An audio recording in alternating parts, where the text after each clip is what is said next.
So we're going to start off with the water. This is the kind of deep energy. This is where it feels like the cycle begins.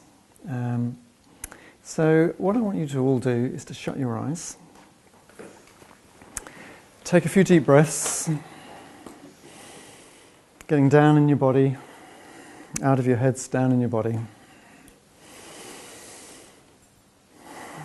And we're going to visualize these different energies in nature.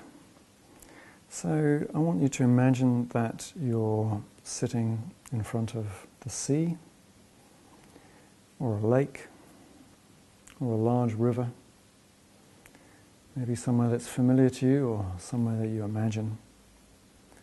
And feel the energy or the qualities of this body of water that's in front of you.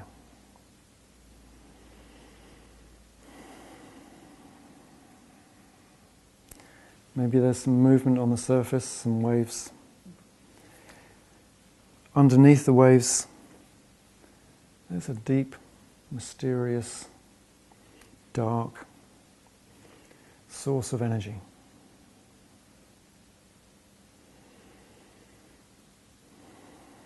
Maybe makes you feel very peaceful sitting with this water.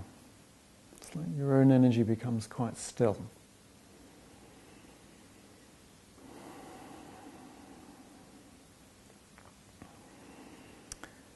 So in nature, water holds a deep reservoir of energy. And it's the same in our bodies. We have water in our bodies. And if you just feel in your own body the kind of deep reservoir of energy that our life springs out of. This deep reservoir of energy in Oriental medicine is thought to be stored particularly in your kidneys, which is in the small of your back. So that's just kind of feel that part of your body, your lower back.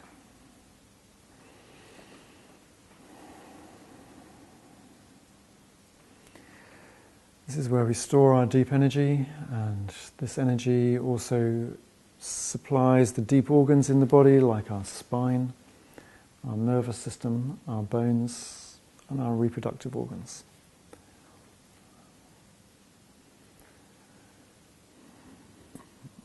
So when we're quiet, we can get in touch with this deep energy in the body.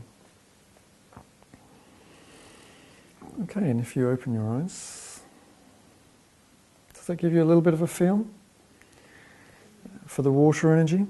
So it's like this deep, quiet energy in the body, and it's where the other energies spring out of. So in Oriental medicine, they see this as being stored in the kidneys, having an effect on the bladder, having a big effect on this lower part of the body. So if our water energy is good, we feel warm and full in this part of the body. We have a good sexual drive. We have energy in our legs and our feet. If it becomes weak, then we can feel cold in this part of the body. We might feel cold in our bones. We might feel a lack of fire in our reproductive organs. May get coldness in the legs, cold feet. Yeah, we talk about having cold feet. Yeah.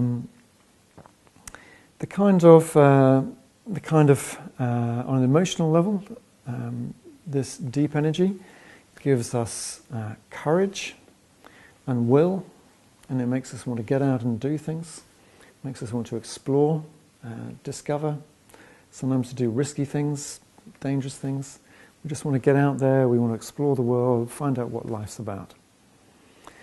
If this energy is not so strong, then instead of doing that, we just want to curl up under a duvet, stay at home. We don't want any risks, we don't want anything that might feel dangerous or demands a lot of us. Yeah, you know that feeling? So you probably all know both feelings. Sometimes we just want to curl up under a duvet, we just want to hibernate, because our water energy is low. Other times we feel a lot of courage, we want to get out there, we want to explore the world. So those are kind of two sides of the water energy. So in our life, if our water energy is healthily strong, we want to get on with our life, we want to explore life, we want to find our path, we want to move forwards, we want to develop, we want to progress in a healthy way.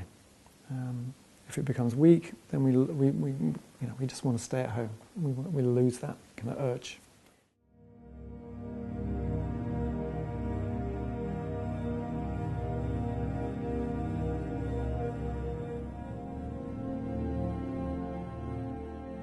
Practicing or giving people advice with macrobiotics, many people have low kidney energy. It's partly cultural. You go to Japan, for example, and most people, well, traditionally it's changing now, but traditionally most people had strong kidney energy.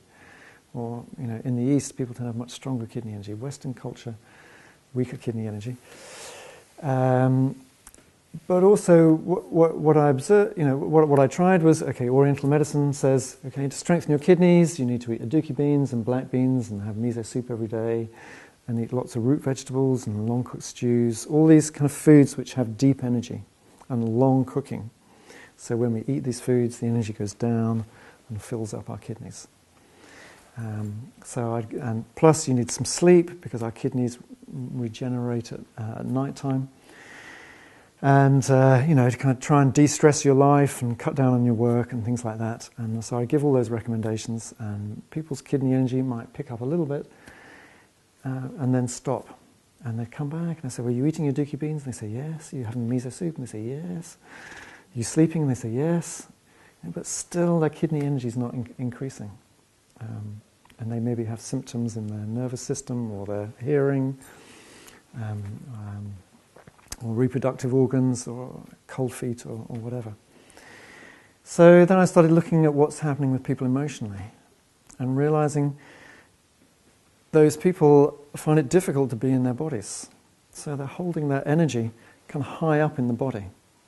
So the energy isn't descending and coming down into the kidneys for emotional reasons. So then we need to go and look at, well, what's happening emotionally? There's something holding people out of their bodies. And very often that's insecurity, and especially the emotion of fear, which can also manifest as nervousness, anxiety, but fundamentally fear. Because when we're in fear, we go, our energy comes up in the body, and if we keep being in fear, then we habitually, our energy is all up here. And it just gets stuck up here, and it doesn't sink down in our body. And then, of course, the kidneys don't get nourished, because we're holding the energy out of our kidneys. So then what people need to do is some emotional work. We need to, through counselling or psychotherapy or rebirthing or whatever approach it is, to get into, what emotions am I holding in my body? And a good way to start uncovering, to getting into the water energy is to breathe down in the body, to get into this part of the body, and start finding out what's in here. And there may well be strong fears. This may be from childhood. It may be the time that as a baby we got left in a dark room at night and we were crying and crying and nobody came, and it feels like you're dying. When you're a baby and nobody comes, you feel like you're going to die, because you will. If nobody comes, you will die. You can't feed yourself, you can't do anything. So if you're a baby and you're crying and nobody comes, it feels like you're dying. That's very fearful. So, if there's some traumatic experiences like that early in one's life, there's that deep fear in the body. So that needs to come out. We need to release that, so we can then drop down in our body. For women, there's some additional kind of things which particularly affect this part of the body, which has come up a lot in people that I've seen. One is bad sexual experiences.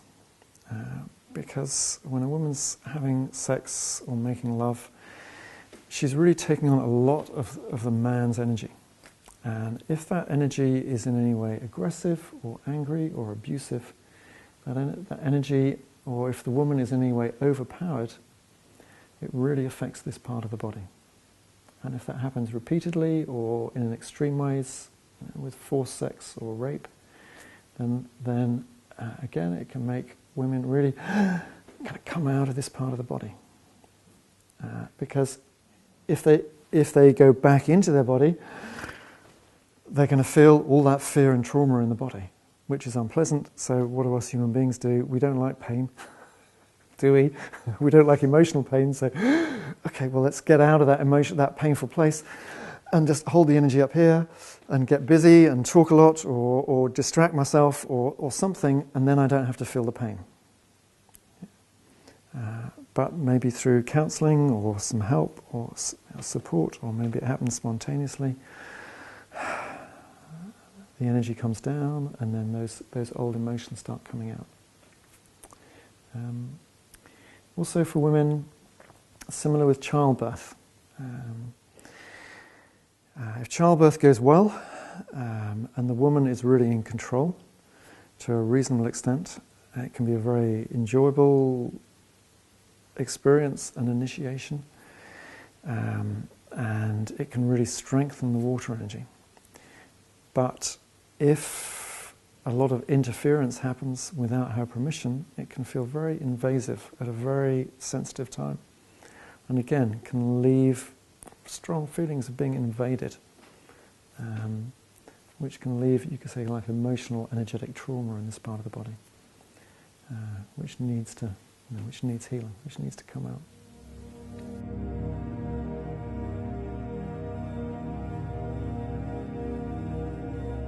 What's very helpful is to get our energy down in the body. So why don't we put our hands below our navel, and we're gonna use the breath to kind of just direct some energy down here. So as we breathe in, imagine that energy coming right down into this part of your body. You can do this with your eyes open, just looking down at the carpet or looking down at your legs.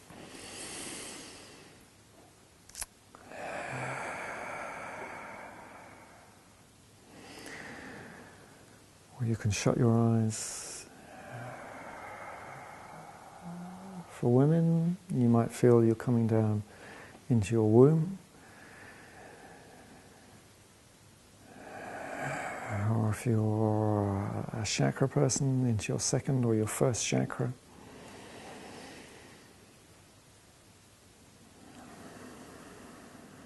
If you're a man, you might imagine that you're coming down into your prostate.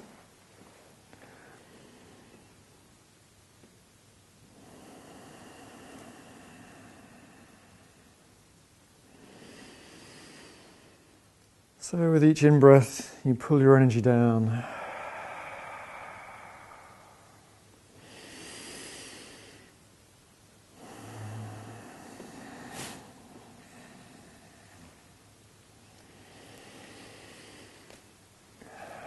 Okay, so it'd be good to hear from one or two of you. How are you feeling from doing that? Are you feeling any different from doing that breath? Yeah, one or two people, how are you feeling? Any different? Grounded. She's there, Uh-huh. Yeah. Hotter. Yeah, because you're contacting your internal energy here. Yeah. So that's one way we can help our kidney energy. Also, any kind of quiet activity, instead of putting our energy out, when we're being quiet. That includes sleep, but also sitting, meditating, maybe for some people it's fishing, any kind of quiet activity where it feels like our energy can go back in the body. Taking a rest, just sitting down and having a rest, allows our energy to come back down. Yeah? as I say, foods which take our energy downwards, whole grains, soups, stews, fish, root vegetables, rather than alcohol, sugar, tea and coffee, stimulants, those kind of things which take our energy out. So people eat a lot of those foods and who like to put a lot of energy out, at some point exhaust their kidney energy and then start getting problems with their kidneys or their bladder or the various, or with their ears or nervous system or various other organs that the kidney energy nourishes.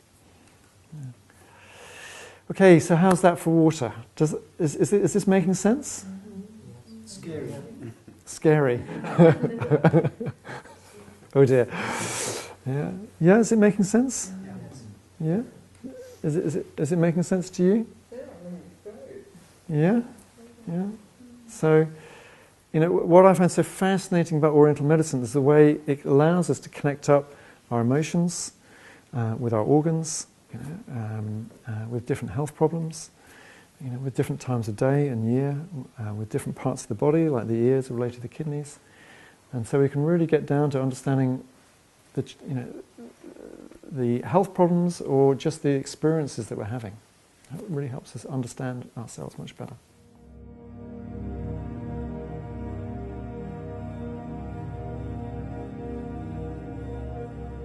Do the most demanding things more in the first half of the day.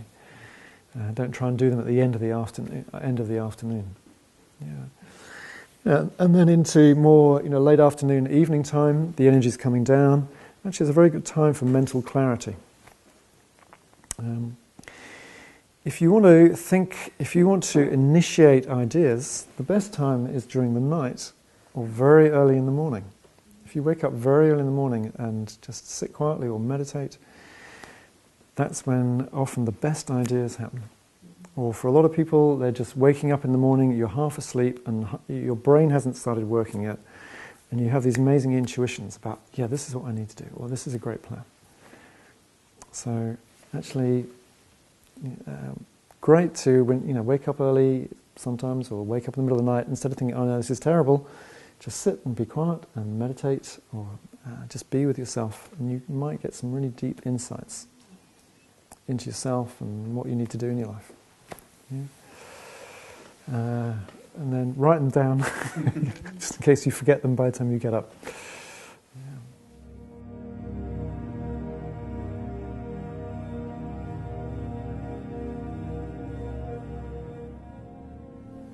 Particularly in the first 7 years of life, where our spirit is really coming into the body, and if during that time the home feels secure, then we want to come in. We want to be here. It feels like a good place to be. But if there's insecurity, maybe if there's a lot of arguing or strong emotions around, then it may feel very unsafe to come into the body. And then there's what can easily happen is that we stay a little bit out of the body. We don't really fully come in. We're kind of floating. We don't commit ourselves. We think, well, I'm not sure if this is where I really want to be in this body, in this lifetime. And then people can end up feeling rather kind of spaced out, rather disconnected, rather out of their bodies. Their feet feel like a long way away because the body energy is held kind of upwards in the body. Yeah, you know that. You maybe know that. I don't know if you know that feeling yourself, or maybe you see that in other people. So, this would be where our emotional upbringing is really affecting our water energy.